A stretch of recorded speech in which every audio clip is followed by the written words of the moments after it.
सैयदना सिद्दीक़ अकबर मक्के से लेकर गारे सौर तक हर किस्म का इज़हार करते आए।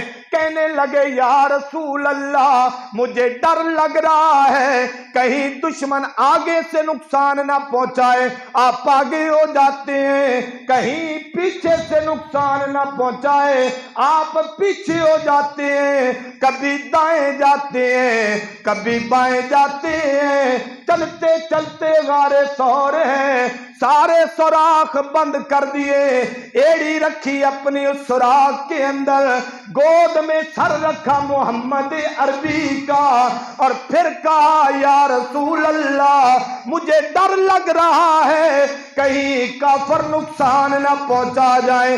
उधर मेरे अल्लाह ने बात की, कहा मेरे प्यारे महबूब अब अपने गुलाम से ये बात कर दे। या अल्लाह क्या कहूं? फरमाया इन्नल्लाह हमाना, इसे कह दे मोहम्मद भी तेरे साथ है, उसका अल्लाह भी तेरे साथ है। कि सरकार भी तेरे साथ। बंदा डरता है ना तादी, उस वक्त डर होता है जब बंदा अकेला हो, आता है ना डर जी। या उस वक्त डर होता है जब पहरेदार कमजोर हो जी। या उस वक्त डर होता है जब किसी छोटे के साथ संगत हो।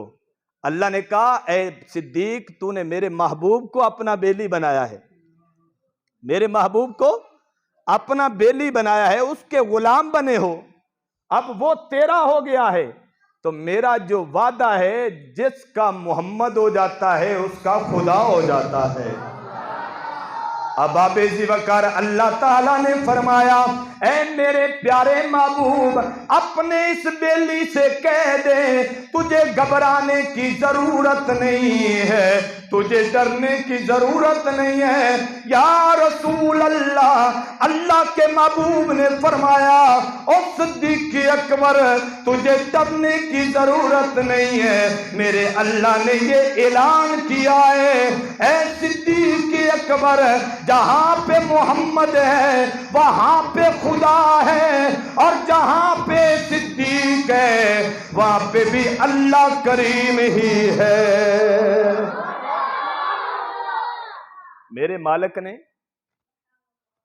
ये शान करीमी अता फरमाई। सैयद जान वालों ने ताना दिया था, वो कल्ला रह गया, कल्ला रह गया, लेकिन अल्लाह ने कहा जिसने मेरे महबूब की गुलामी अता की है, जिसने मेरे महबूब का पटा अपने गले में डाला है, वो कल्ला नहीं रहता, बल्कि मोहम्मद भी उसके साथ रहते हैं, अल्लाह भी उसके साथ रहता है। अब आबेजी वकार आगे हजरत अबू बकर सिद्दीक रज़ी अल्लाह ताला अन्हु, आप कहते हैं मैं घबराया हुआ था भी इस गार के दहाने पे जब काफर आएंगे और जाती डालेंगे, वो हमें देख के हमें नुकसान पहुंचाएंगे।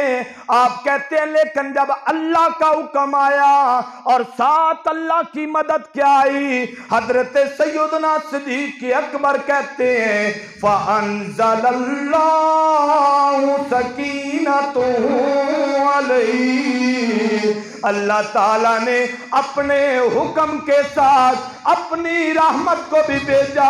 आप कहते हैं मैं बेचैन था, लेकिन जब अल्लाह ने ये हुक्म भेजा मेरा सारा चैन खत्म हो गया, मुझे सुकून आ गया। सुकून क्यों ना आता? हजरत सैयदना सिद्दीक़ अकबर को सुकून क्यों ना आता? अब आबेजी वकार, क्योंकि जिसे मिल गया कमली वाले का दामन, उसे दो जहां का खजाना मिला है। जिसे मिल गया कमली, उसे दो जहां का न मिला है। भला बाग जन्नत क्या करेगा जिसे मुस्तफा का याराना मिला है। भला बाग जन्नत क्या करेगा जिसे मुस्तफा का याराना मिला है।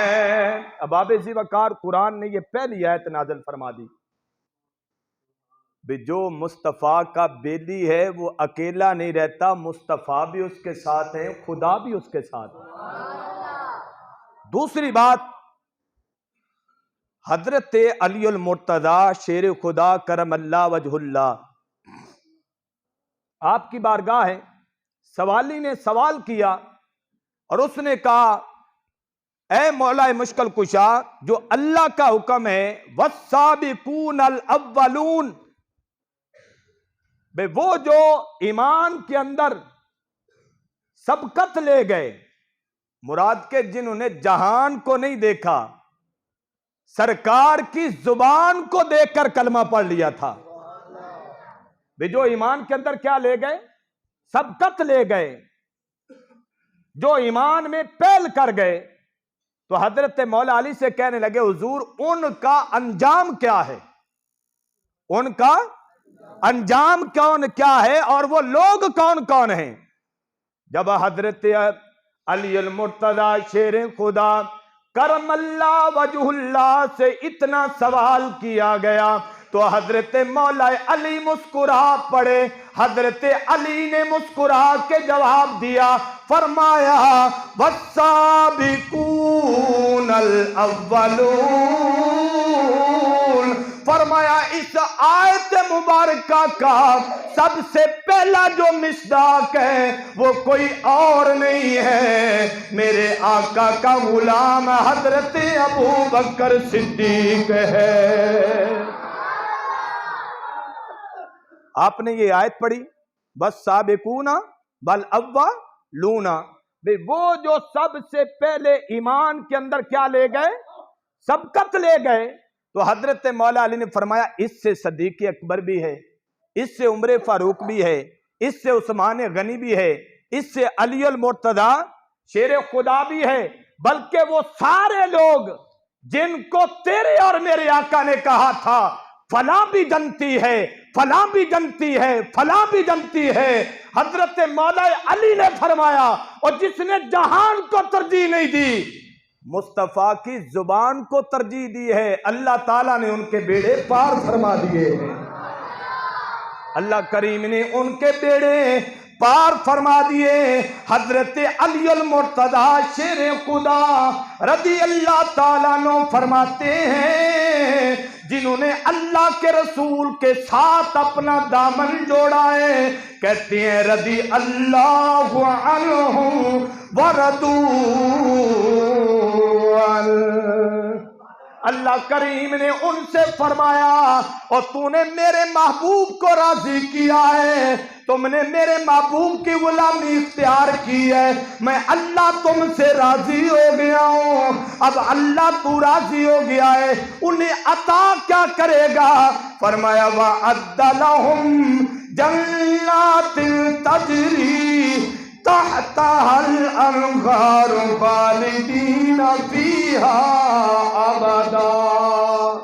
अल्लाह ने फरमाया वो सिद्दीक़ अकबर हो, वो उमर फारूक हो, वो उस्मान गनी हो या मौला मुर्तज़ा हो, वो हत्ता के बिलाल हबशी क्यों ना हो, अल्लाह ने फरमाया जिन्होंने मेरे महबूब के साथ उनकी गुलामी को इख्तियार किया है, अल्लाह ने उनके लिए जन्नतों में घर तैयार किए हैं।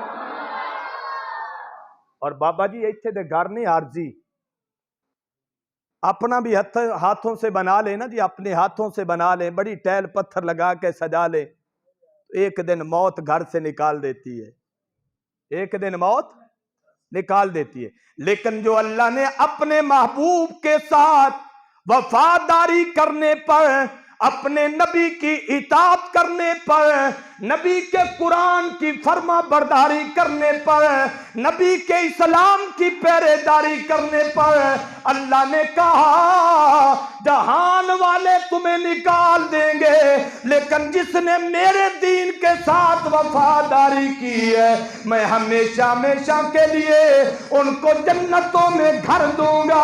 अब वो जन्नतों वाला घर कोई कच्चा घर नहीं है, अल्लाह कहता है वहां पे नेमतें भी मैं दूंगा और रहने के लिए आप सबको आराम भी अल्लाह ताला फरमाएगा।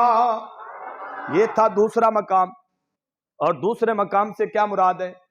यहां पे भी मुराद हजरत मौला अली ने बयान फरमाई। पहला नंबर जो इस आयत की मुराद है वो सैयदना सिद्दीक़ अकबर रज़ी अल्लाह ताला अन्हु का, कि सरकार की गुलामी में आपने क्या फरमाई? पहल फरमाई अहबाब ज़ीवकार जिंदगी के दिन थोड़े हैं, वक्त थोड़ा है, और इस थोड़े वक्त में फैसला बंदा अच्छा कर ले तो उसकी आखिरत अच्छी हो जाती है।